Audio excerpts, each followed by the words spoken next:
Hello friends, welcome to my channel. గోంగూర పప్పు అందరికీ తెలిసింది.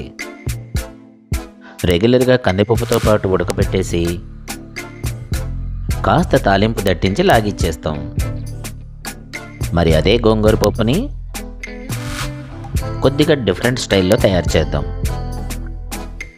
నేను ఇలా ట్రై చేశాను, టేస్ట్ మాత్రం సూపర్. మరి మీరు కూడా ఒకసారి ఇలా ట్రై చేసి చూడండి.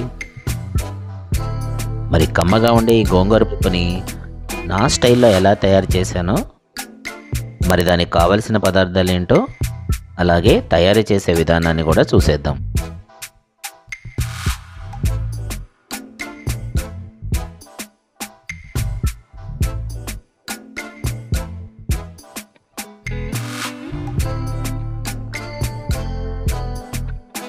ముందుగా కడిగి శుభ్రం చేసుకున్న గోంగూర,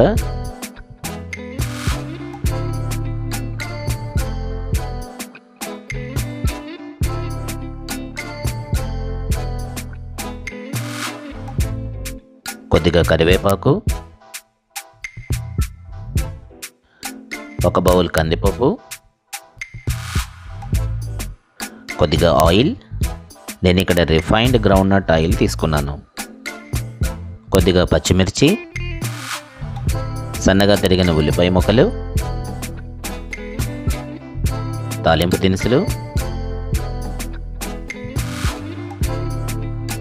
కొద్దిగా కొత్తిమీర, చిటికెడు ఇంగువ, రుచికి సరిపడా ఉప్పు, కారం, అలాగే కొద్దిగా పసుపు. పచ్చిమిరపకాయని ముక్కలుగా కోయకుండా చిన్నగా ఘాటు పెట్టుకోండి, సరిపోతుంది. కొద్దిగా ఘాటు పెట్టిన ఈ పచ్చిమిరపకాయలు పుల్లటి గోంగూరలో ఉడికి మహా అద్భుతమైన రుచినిస్తాయి. ఆలస్యం చేయకుండా తయారీ చేసే విధానాన్ని చూసేద్దాం.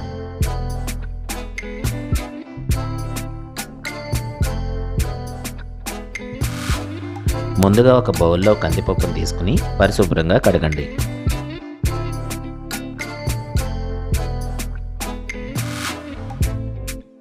ఈ కందిపప్పుని కడగగా వచ్చిన వాటర్ని వేస్ట్ చేయమాకండి, పెరట్లో ఉన్న మొక్కలో పోసేయండి.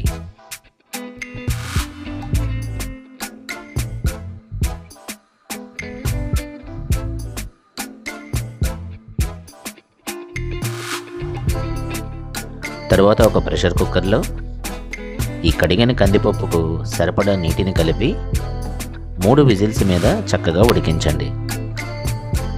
మరీ పేస్టులా ఉడికించేయకండి. ఈ కందిపప్పు ఉడికే లోపల మిగతా ప్రాసెస్ చూసేద్దాం. ముందుగా వేడెక్కిన కడాయిలో కొద్దిగా ఆయిల్. ఈ రెసిపీ వేరుశనగ నూనెతో బ్రహ్మాండంగా ఉంటుంది.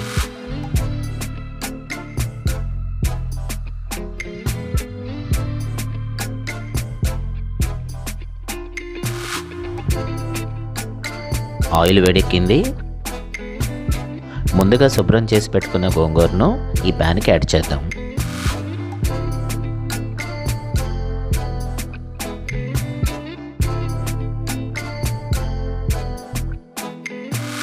చక్కగా సన్నటి సెగ మీద మగ్గనివ్వండి.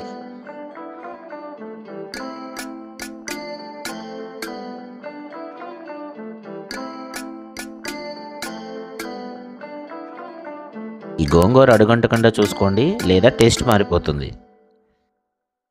ఈ గోంగూర చక్కగా మగ్గిపోయింది. ఇప్పుడు ఉల్లిపాయ ముక్కలు, పచ్చిమిరపకాయలు, అలాగే ఉప్పు, కారం, పసుపు మూడింటిని యాడ్ చేసి మరి కాసేపు మగ్గనివ్వండి.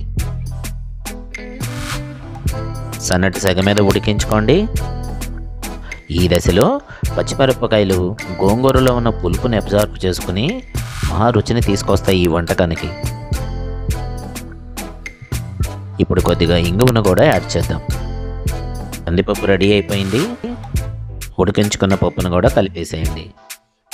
చూస్తున్నారా, నేను మరీ పేస్ట్లా చేయలేదు కందిపప్పుని. చక్కగా కలిపి పెట్టి సన్నటి సెగ మీద మరొక 5 మినిట్స్ ఉడికిద్దాం.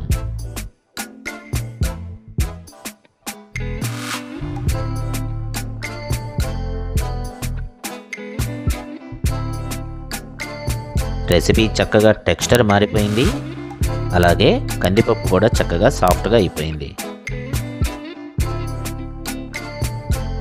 ఇంకెందుకు ఆలస్యం, కొద్దిగా తాలింపును కూడా దట్టించేద్దాం. ఆయిల్ హీట్ ఎక్కిన తర్వాత ముందుగా తాలింపు దినుసులు యాడ్ చేద్దాం.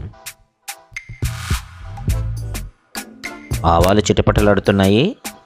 కొద్దిగా ఎండుమిర్చి అలాగే దంచిన వెల్లుల్లిని కూడా యాడ్ చేద్దాం. చివరగా కొద్దిగా కరివేపాకు అలాగే మీకు నచ్చితే కొద్దిగా ఇంగువను కూడా కలుపుకోండి. రెడీ అయిపోయింది. గోంగూర పప్పుకు కలిపేద్దాం. ఆంధ్ర శాకాంబరిగా పిలువబడే ఈ గోంగూరతో ఎన్నో అద్భుతమైన వంటకాలను తయారు చేయొచ్చు. రుచితో పాటు ఎన్నో ఔషధ గుణాలు కలిగిన గోంగూరని తరచుగా తీసుకోండి. ఈ రెసిపీ రెడీ అయిపోయింది. డిష్ అవుట్ చేసేద్దాం.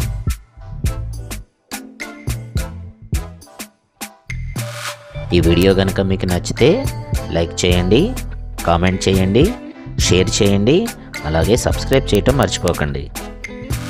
మన హ్యాష్ట్యాగ్ మనసుతో వండండి, ప్రేమతో వడ్డించండి.